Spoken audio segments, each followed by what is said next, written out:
have you toot your own horn, but how are you able to get guys all through last year and now Yosh last week ready to play at the level they play at? I think we have a good process in how we install the offense from a foundational aspect, and just how we prepare the guys, Coach Buckus and myself, every week.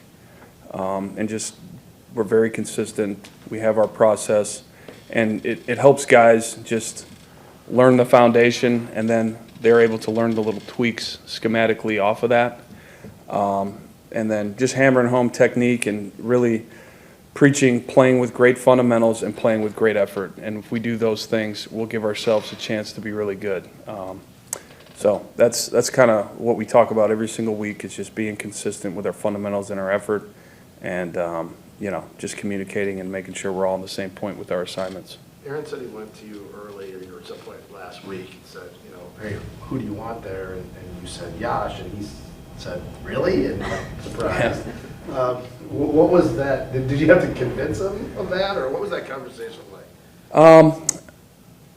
I think once he saw that, I was pretty convicted about my decision, I think it made him feel better. I know everyone saw Yosh this preseason, and we really put him out there to see if he could handle this. And what he showed out there is he played really well, and he was a guy that we could count on. So when that happened, when Elton went down, my gut told me this is the right decision, and Coach LaFleur supported it. And then, once I explained it to him, he was good to go. So it was great that Yosh was able to show everyone that he belongs.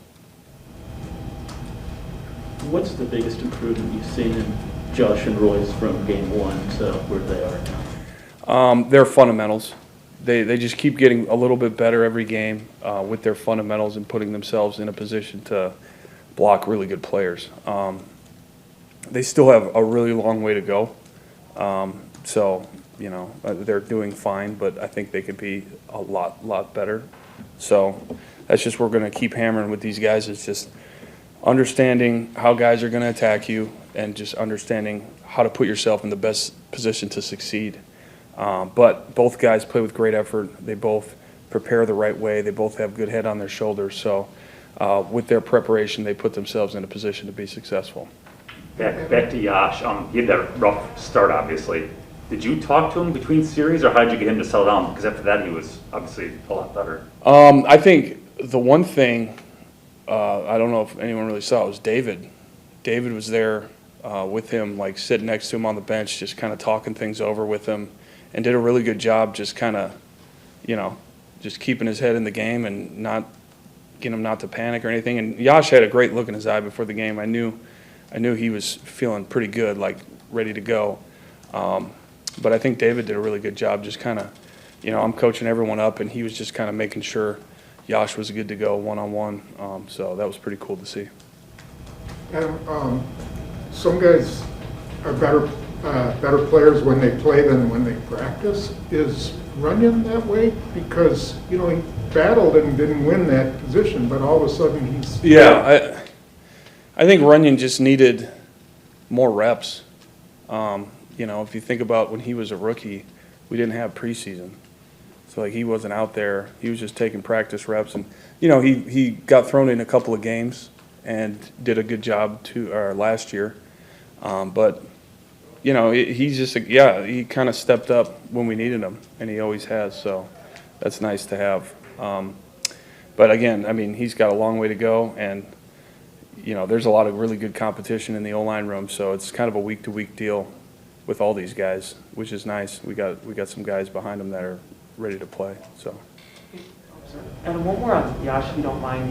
Davante was saying, just he loves his disposition, the way he approaches the game. He talked about, even during the game, I think he was saying to those guys how blessed he felt like to be out there. I'm just wondering from your seat what that's been like coaching him and just getting to know him, over the last 3 years, and the kind of person. Yeah, he's kind of a quiet guy, an introvert. He's not very outgoing or anything like that. So it has been a process kind of getting to know him, because he's not very outgoing at all. But it's been great watching him, just get a little bit better every week. You know, he just keeps getting a little bit better, and you know, it's nice when all that work, when your opportunity comes up and you step up. So I'm happy for him.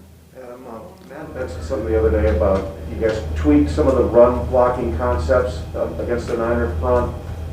You know, a little more man up on them and then versus zone. Can you kind of just talk about that and how you think that will add to versatility in your run game overall?